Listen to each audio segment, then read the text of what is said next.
2 veces. Da gibt es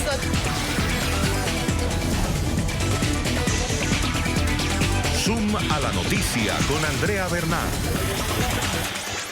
Hola, ¿qué tal? Bienvenidos. Yo soy Andrea Bernal. Esto es Zoom a la noticia. Nuestro lente vamos a enfocarlo hoy en Colombia, el quinto país con más contagios de COVID-19 en América Latina.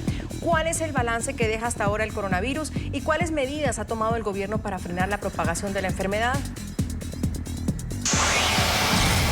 Importante entonces revisar las cifras hasta ahora. Según datos del Ministerio de Salud, el país registra 46 fallecidos, 1.579 contagios y 88 recuperados.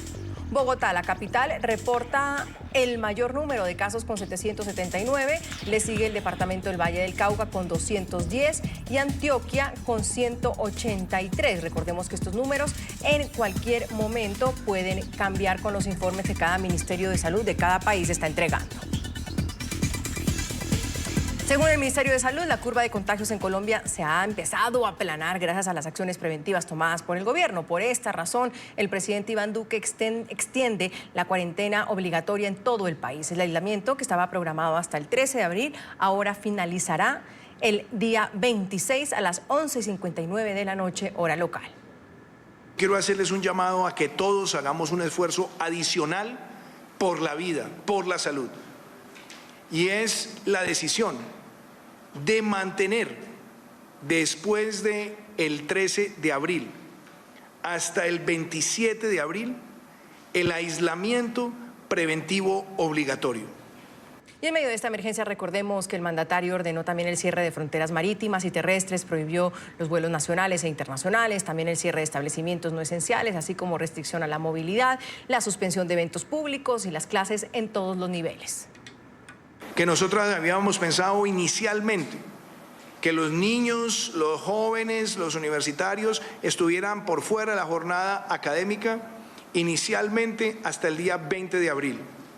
Pero pensando también en el esfuerzo que debemos de hacer, vamos a extender esas medidas hasta el 31 de mayo. José Manuel Acevedo, subdirector de Noticias RCN, nos acompaña a esta hora en nuestro set internacional. José Manuel, bienvenido. Andrea, qué gusto estar aquí contigo. Gracias. Hoy hablamos de Colombia, hemos hecho un barrido, un recorrido por todos los países de América Latina, aprendiendo de ellos sin duda alguna, viendo cuáles son sus debilidades, sus fortalezas, qué medidas han tomado. Y yo tengo siempre un periodista de piso que nos dice cuál es la radiografía de este momento de ese país. Hoy le toca a Colombia. ¿Cómo ve usted la radiografía de Colombia en el tema del coronavirus? Pues mira, Andrea, la verdad es que esto nos cogió por sorpresa a todos y quizá unos estemos haciendo mejor algunas cosas y otros se estén enfocando en otras que estén logrando con mejores resultados. Sin embargo, yo diría que en el caso de Colombia ha habido gran responsabilidad por parte de las autoridades sanitarias, por parte del gobierno nacional y ha habido coordinación con las regiones. Puede haber algunas discrepancias entre mandatarios en algunos momentos puntuales, pero señalábamos ahora incluso fuera de micrófonos que yo siento que ha habido unidad política para manejar esto y dejar a los científicos y a los expertos opinar y decidir cosas como precisamente la extensión de esta cuarentena en la que nos encontramos hasta el final del mes de abril. De tal suerte que creo que tenemos unos retos por delante grandes. No tenemos todavía el pico de la enfermedad aquí en Colombia. Este puede llegar tal vez en algunas semanas, sin embargo el número de casos reportados oficialmente con el retraso respectivo es no tan grave con respecto a otros países de la región y en ese sentido me parece que hemos manejado con cautela y con responsabilidad un fenómeno que tiene el impacto de salud y el impacto económico en todo el mundo y en Colombia por supuesto se está sintiendo también. Hablemos, José Manuel, de las medidas tomadas por el gobierno para frenar la pandemia o para mirarle a la cara, como digo yo. ¿En qué situación está el país? ¿En qué situación está Colombia? ¿Qué medidas se han decretado? Pues Andrea, lo más importante comenzó con el cierre evidentemente de las fronteras, primero la terrestre, después la marítima, por último la aérea. Algunos criticaban al presidente Iván Duque por haberse demorado en tomar esa determinación. Él decía hay que actuar conforme a las recomendaciones de la Organización Mundial de la Salud. Finalmente termina cerrando también el espacio aéreo y decretando de inmediato una cuarentena nacional, un aislamiento preventivo obligatorio en el que nos encontramos. Originalmente iba hasta el 13 de abril, pero en las últimas horas el presidente Iván Duque ha anunciado esa extensión hasta finalizar el mes de abril, hasta el día 27, el 26 a las 11:59 de la madrugada. De manera que esas son las medidas esenciales: confinamiento, evidentemente junto con el confinamiento hay un fortalecimiento de la red hospitalaria, los respiradores que tanto preocupan y obviamente estamos entrando en una fase que va a ser muy importante, Andrea, que tiene que ver con la compra de nuevas pruebas, sobre todo pruebas rápidas que operen justamente así, velozmente, ¿no? Iba a eso, pruebas, pruebas y más pruebas. Es como que América Latina entendió lo que estaba pasando al otro lado del charco y dijo, hay que reforzar la red hospitalaria, el tema de los ventiladores, muy importante. Todos los países con los que hemos hablado ayer, el Ministerio de Salud del Perú nos decía, estamos en las compras de los ventiladores, pero sin duda enfocándonos en las pruebas, porque sin números no podemos tomar decisiones. ¿Cuál es el tema de las pruebas en Colombia? Al cierre de ayer había alrededor de 20.000 pruebas tomadas desde el primer caso, José Manuel. Sí, Andrea, y parecen pocas en realidad. Si uno mira los países que están haciendo lo mejor, la aplicación de pruebas masivas y rápidas son parte de la clave del éxito. Lo que ha hecho el gobierno nacional entonces es anunciar la llegada de unas 300.000 nuevas pruebas compradas por el Ministerio de Salud. 200.000 llegarán solamente a la ciudad de Bogotá en coordinación con algunas universidades, pero hasta ahora las pruebas realizadas no funcionan tan bien. Incluso hay denuncias de irregularidades en la conservación de las mismas pruebas que ha hecho el Ministerio Público en Colombia, la Procuraduría General de la Nación, y ese, por eso digo, es uno de los grandes desafíos del gobierno nacional. Pareciera también, José Manuel, en temas de la red hospitalaria, ningún gobierno en el mundo está listo para una pandemia. Es decir, todo le sobrepasa, es como un tsunami que llega. ¿Cómo es el tema de la salud en Colombia y cómo están preparados los hospitales para que no pase? Por ejemplo, el caso del vecino de Ecuador, sí, que en pocos días, semanas, tuvo un sistema hospitalario colapsado. Pues es verdad, Andrea, que tenemos en Colombia una cobertura de casi el 100%, pero con las precariedades que tenemos también en toda la región. Evidentemente, allí había un pendiente que se está poniendo al día de alguna manera con la inversión acelerada de recursos. Más de 2 billones de pesos van a tener que ser desembolsados más rápidamente de lo que se esperaba en el fortalecimiento de las unidades de cuidados intensivos y, por otro lado, en la compra de esos respiradores. Pero adicionalmente, Andrea, hemos tomado una previsión que en varias ciudades del mundo y en Madrid, por ejemplo, la hemos visto, que es adecuar espacios como hoteles, aquí en este caso el Hotel Tequendama de la ciudad de Bogotá, para que sirvan como hospitales de los enfermos de coronavirus, que serán contados seguramente por cientos de aquí en adelante cuando nos actualicemos con las cifras. Me decían que tenemos un full también del presidente Iván Duque hablando del tema de los ventiladores, explicando cómo se están adecuando estos espacios hospitalarios que también están haciendo otros países de América Latina. 2.100 ventiladores artificiales que permitirán transformar más de 2.500 unidades de cuidados intermedios en unidades de cuidados intensivos para tratar pacientes con COVID-19 fue el más reciente anuncio del gobierno nacional. Ya pudimos asegurar 2.100 ventiladores contratados. La cuenta nos pasó en los últimos 30 minutos a 2.100. Eso es un esfuerzo inmenso.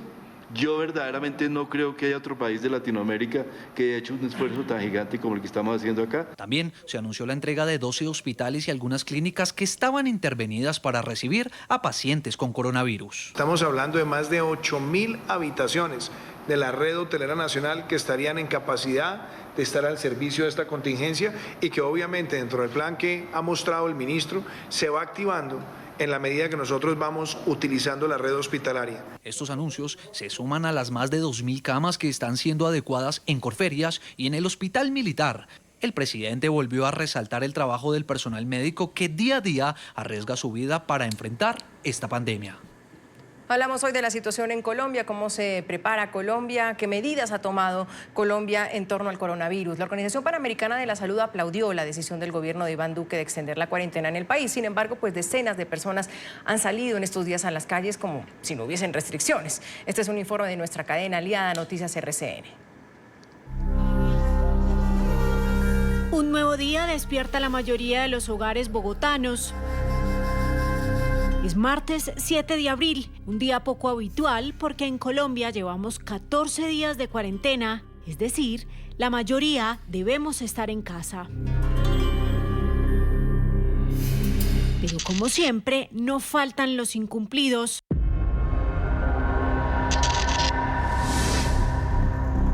Miren estas imágenes.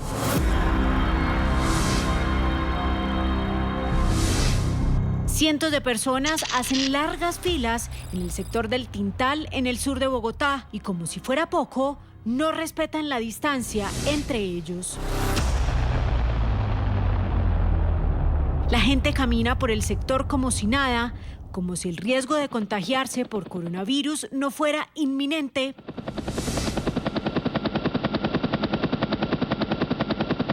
Lo más grave es que incluso la policía de tránsito debe controlar el tráfico vehicular, porque el trancón es de varias cuadras.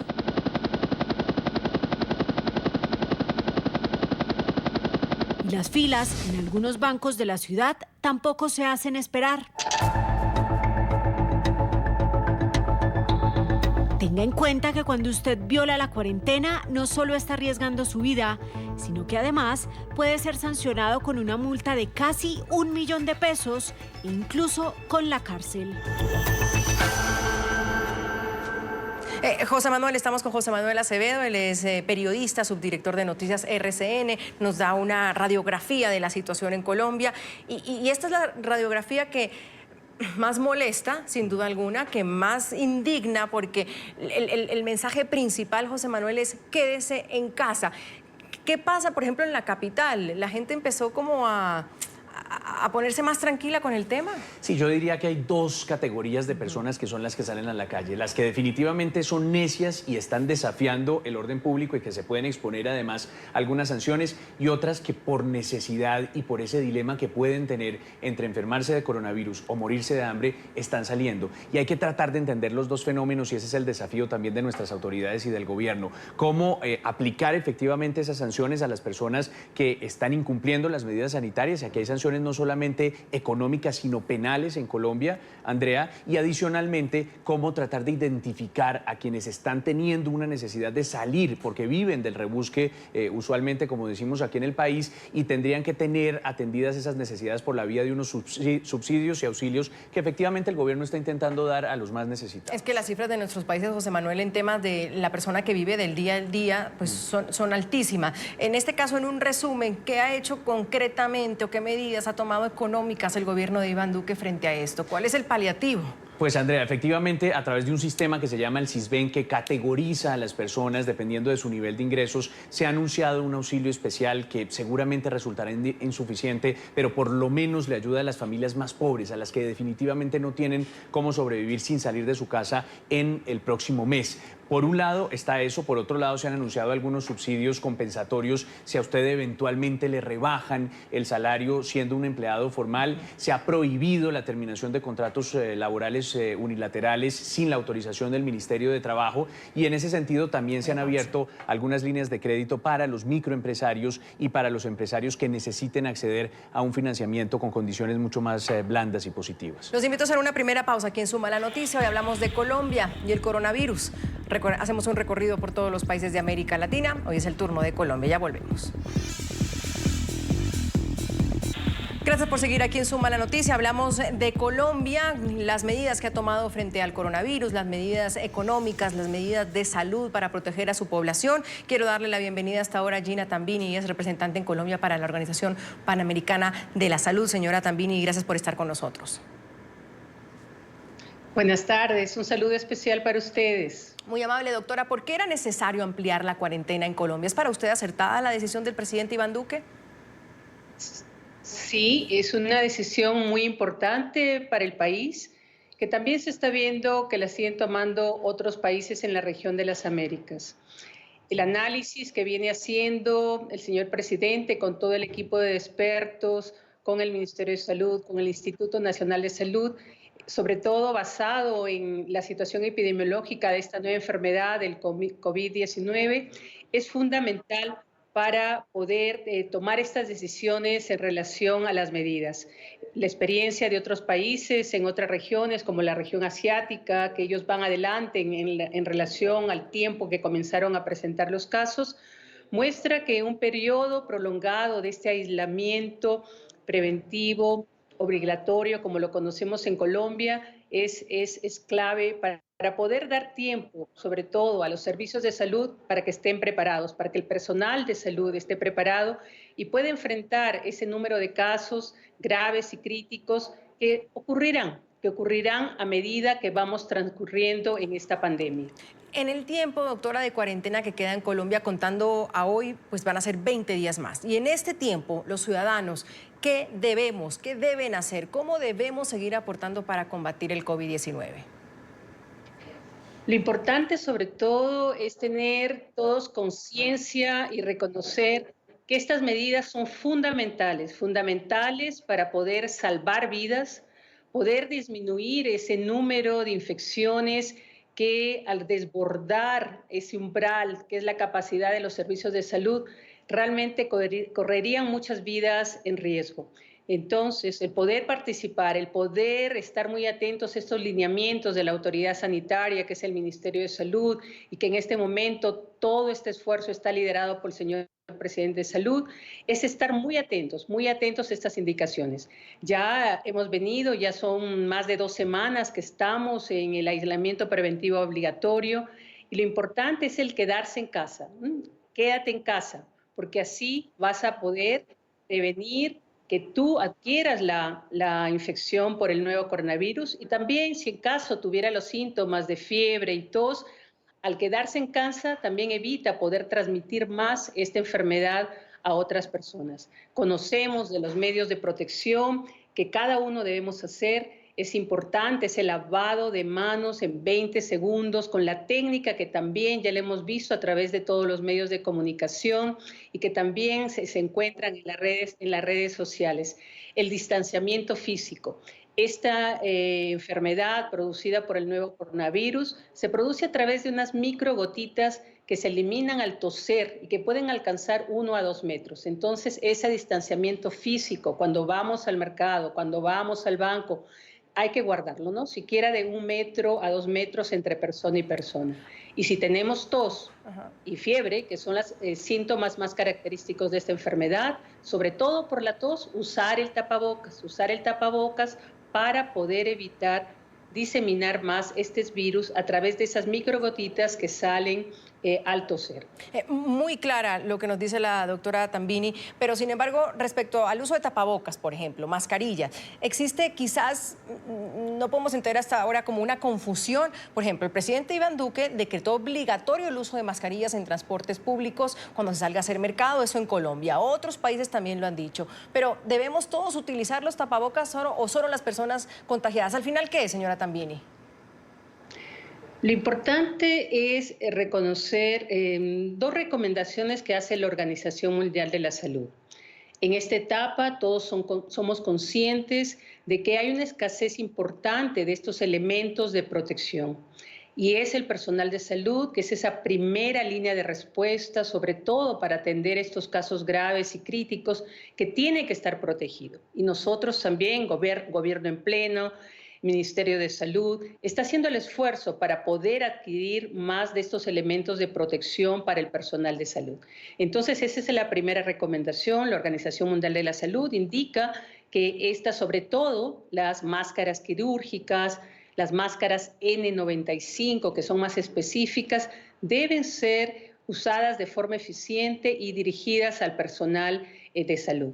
También igual las personas que tienen los síntomas, que presentan fiebre y tos sobre todo, que es la forma como vamos a limitar estas gotitas que pueden diseminar el virus, ahí usar el tapabocas. Igual las personas que cuidan de una persona enferma con infección respiratoria, sea en casa o también a nivel de un establecimiento de salud, también es una indicación utilizarlo. El riesgo de usar en una forma general lo que son las tapabocas o estas mascarillas es que la persona pierda esa sensación de que tiene que hacer otras medidas de protección. O sea, realmente un tapabocas no le garantiza a usted que esté protegido. Necesitamos mantener las prácticas de higiene respiratoria, o sea, al toser, taparse la boca con el interior del codo, el lavado de manos, que es fundamental. Hay evidencias que indican que 50% de las infecciones podemos evitarlas al hacer un buen lavado de manos de siquiera 20 segundos. Y es el distanciamiento físico que es importante. Por supuesto, tener como una medida de precaución, de usar un tapabocas en lugares en donde no vamos a poder mantener ese distanciamiento de 1 o 2 metros, pues nos va a ayudar. Pero como le decimos, con ese llamado realmente de cuidado, de usar eficazmente, eficientemente estos elementos de protección que realmente van a ayudar que nuestro personal de salud esté protegido. Doctora, ¿cómo está Colombia respecto a los contagios y la tasa de mortalidad? El ministro de Salud de Colombia este lunes hacía un comparativo en la manera en la que se está aplanando la curva en el país. Según él, pues hay un balance positivo, pero según expertos, también estas cifras dadas por el ministro de Salud corresponden hace 2 semanas atrás. ¿Se pueden ver estas cifras entonces como positivas? Sí lo podemos ver. Anoche, en la alocución del señor presidente de la República de Colombia, el señor ministro de Salud presentó estos datos. Comparó los datos ayer en la noche, los 1.579 casos ya confirmados, con proyecciones que hace el Instituto Nacional de Salud, que indicaba más de 5.000 casos. Entonces, ustedes pueden comparar estas cifras. Realmente hay una disminución significativa a las cifras proyectadas para esta misma fecha. La misma relación en relación a los fallecidos. Lamentablemente también hay un porcentaje de fallecidos que a la fecha de ayer eran 46 fallecidos. Igual también hay indicadores importantes que hay que hacer seguimiento, como son el número de casos que llegan al hospital, el número de casos que llegan a las unidades de cuidados intensivos. Esto nos ayuda a poder ir viendo, revisando cómo va evolucionando la presencia de los casos en el día a día a nivel del país. Y esto ayuda también a ver cómo están teniendo impacto las medidas. Entonces, sí les podemos decir de que hay un impacto en relación a las proyecciones presentadas por el Instituto Nacional de Salud. Ahora, usted habla de tiempo. Con el tema del coronavirus todos hablamos del tiempo. ¿Cuándo se estima que sea esa curva máxima de contagios en Colombia? ¿Y cómo está el sistema de salud en el país para enfrentarla? Estas proyecciones varían dependiendo de la metodología que se utilice. Entonces, no hay realmente una cifra así mágica para poder indicarles. Pero, como les digo, Ministerio de Salud con Instituto Nacional de Salud vienen trabajando muy conjuntamente para poder ir evaluando cómo va el día a día la ocurrencia de los casos, cómo se está comportando a nivel de los grupos de población y también cómo se presenta a niveles de los territorios. Esto es fundamental para poder ir viendo el impacto que están teniendo las medidas que se están tomando, sobre todo las del distanciamiento físico. Colombia viene haciendo un esfuerzo muy grande desde un inicio de este año. Recordemos, en China se notifican estos casos a final de diciembre y desde comienzos de este año 2020 el Ministerio de Salud reúne a un comité intersectorial para poder hacer una evaluación del riesgo con la metodología de la Organización Mundial de la Salud y de la Organización Panamericana de la Salud y poder ir viendo qué medidas hay que ir tomando y qué componentes hay que ir fortaleciendo. En este momento hemos estado presentes en reuniones en el cual desde el Ministerio de Salud, los expertos de este equipo, sobre todo del área de prestación de servicios, y estemos muy atentos a estas instrucciones en términos del aislamiento preventivo obligatorio, de mantenerlo hasta las 11:59 p.m. del 26 de abril, porque así vamos a dar un tiempo valioso para que se sigan preparando los servicios de salud, el personal de salud. Es fundamental también fortalecer la vigilancia epidemiológica para esa detección temprana de los casos, de estos contactos, el aislamiento, y ahí también participamos todo, la importancia del aislamiento de los casos confirmados o los casos que tengan los síntomas sospechosos o que ha estado en relacionamiento con un caso confirmado para poder cortar esa transmisión de este nuevo coronavirus. Ahora, estoy hablando con Gina Tambini, es representante en Colombia para la Organización Panamericana de la Salud. Una última pregunta, doctora. La Organización Mundial de la Salud y el gobierno de Iván Duque están trabajando sin duda de la mano. Hay un pedido constante desde los gobiernos, en la ciudadanía, desde los médicos, sobre todo por parte también de la OMS. Pruebas, pruebas, pruebas y más pruebas. ¿Cómo está Colombia en eso? El gobierno de Colombia nos ha puesto como uno de los primeros pedidos el seguir trabajando con ustedes, con las instituciones de salud, con el Ministerio de Salud, con el Instituto Nacional de Salud, para poder incrementar el acceso a las pruebas diagnósticas. En este momento, la Organización Mundial de la Salud y la Organización Panamericana de la Salud recomiendan el uso de las pruebas moleculares, son las pruebas conocidas como PCR, y son las pruebas que está empleando el Instituto Nacional de Salud desde un inicio de esta pandemia. Hay también un esfuerzo importante desde el mismo Instituto Nacional para poder descentralizar las pruebas a otros laboratorios en otros territorios.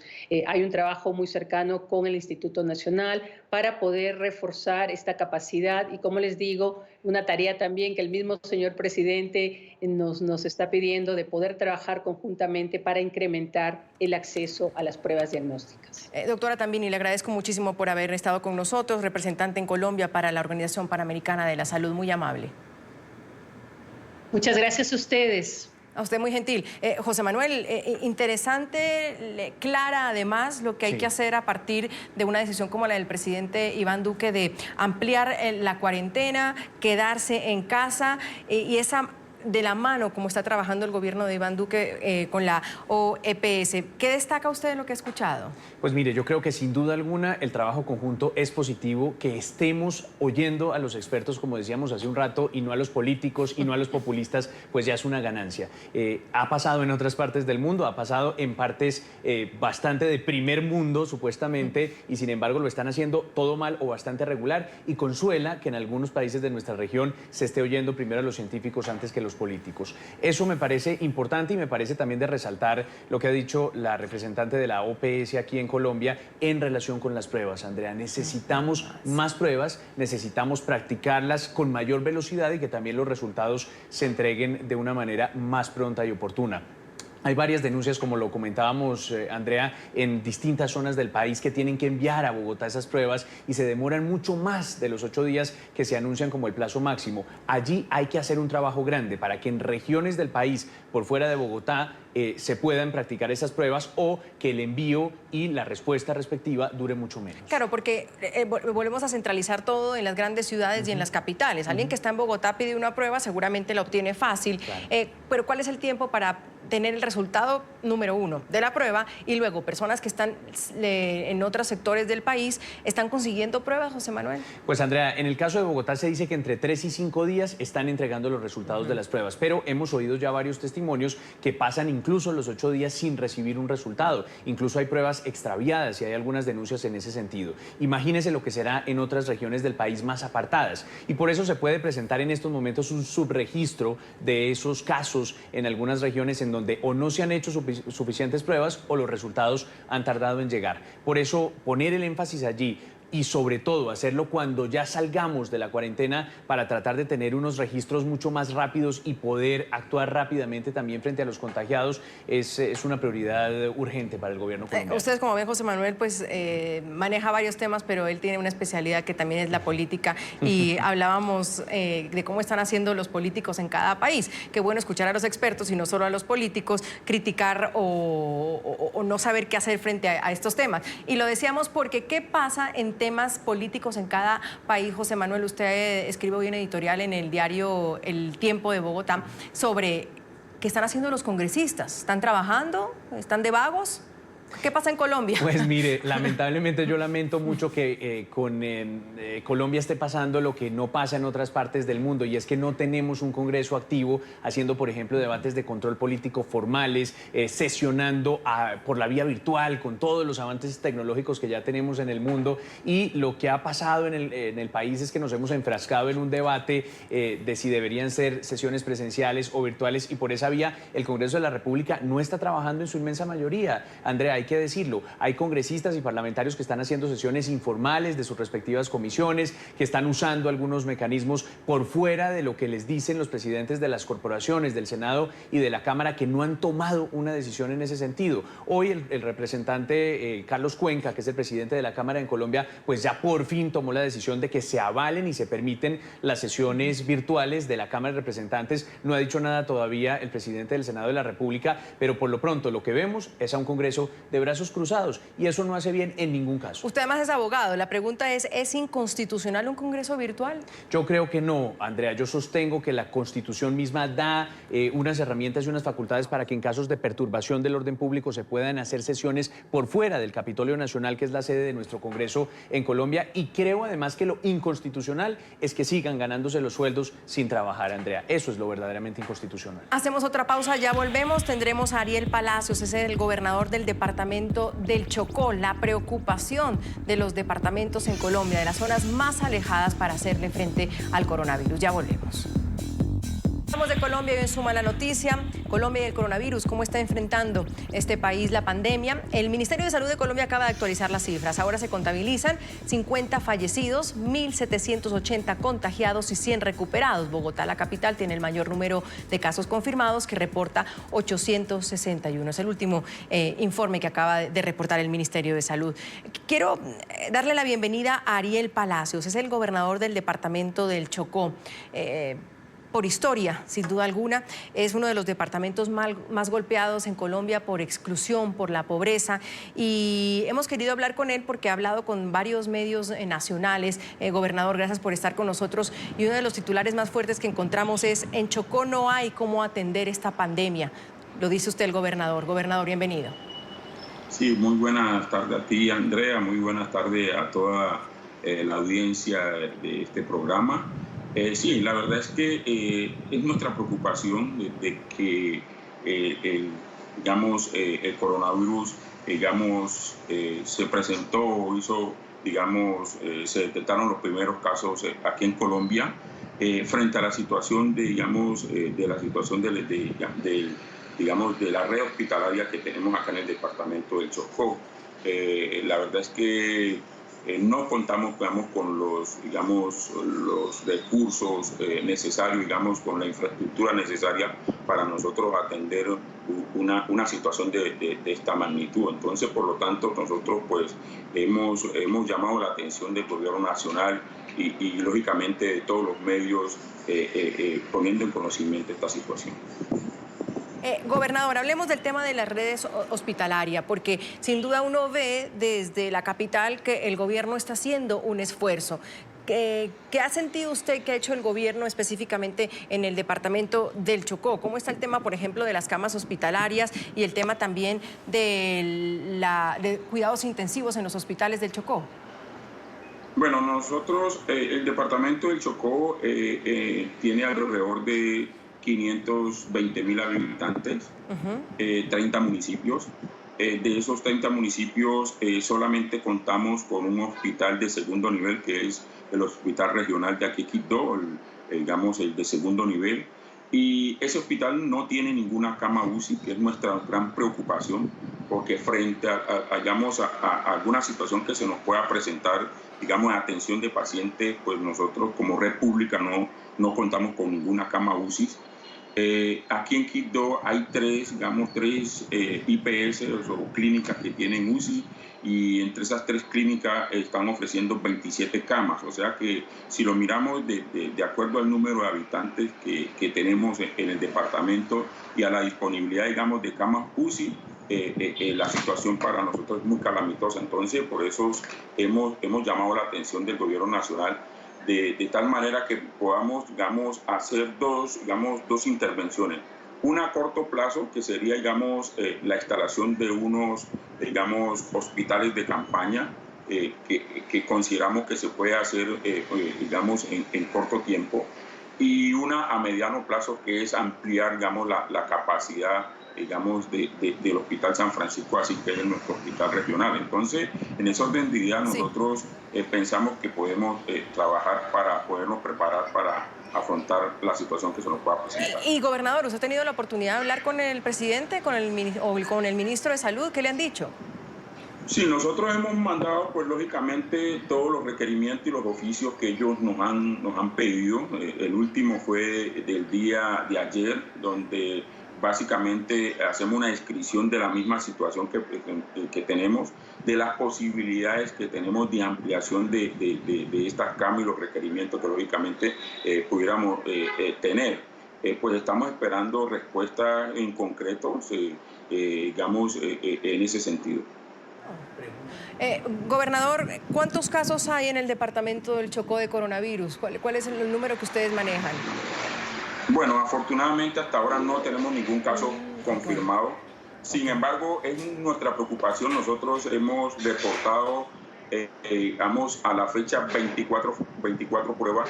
De esas 24 pruebas, pues nos han dado diagnóstico de 9 que han salido negativas y lógicamente pues tenemos 15 sí que estamos como en espera. La situación que se nos presenta es que cada día que esto va transcurriendo, pues las pruebas van a ser mucho más recurrentes. Y cuando tenemos un diagnóstico que se nos dan y que se nos demoran más de 8 días, la verdad es que la situación se vuelve muy crítica. El último reporte de pruebas que tuvimos para acá es de fecha 30 de marzo. Claro. O sea, ya que a hoy tenemos ya 9 días, ¿sí? Que no tenemos el reporte de esas pruebas y por lo tanto estas personas y el grupo familiar están cumpliendo pues lógicamente con lo que han establecido las autoridades sanitarias, pero tenemos esa incertidumbre de realmente qué está pasando, ¿sí me entiendes? Si realmente estas personas están digamos, contagiadas o no están contagiadas con esto. Claro. Gobernador, finalizo con esto. Hay un confinamiento obligatorio en todo el país. ¿Cómo se cumple en el departamento del Chocó, teniendo en cuenta que es uno de los departamentos que sufre más la pobreza, que la gente sin duda vive de ese día a día, que pasa también en otros países de América Latina? ¿Cómo se comportan los ciudadanos en el departamento frente al confinamiento obligatorio? La verdad es que es un caso muy difícil. Los fines de semana pues la gente cumple, digamos, como si lo podemos decir así religiosamente, digamos, el aislamiento obligatorio que el gobierno, inclusive en estos momentos, aplaudimos que lo haya ampliado. Pero días como hoy ya, o sea, la gente sale, digamos, a sus quehaceres y a buscar su forma digamos, de supervivencia. O sea que es muy difícil este tipo de situación en estas regiones con el departamento del Chocó, donde tenemos más o menos de un 60 o 70% de informalidad. Entonces, la situación para nosotros como autoridades es muy difícil. Sabemos que tenemos que seguir trabajando cogido de la mano con todas las autoridades, seguir concientizando a las personas, pero frente a esa situación real, la verdad es que ahí se nos sale un poco de las manos.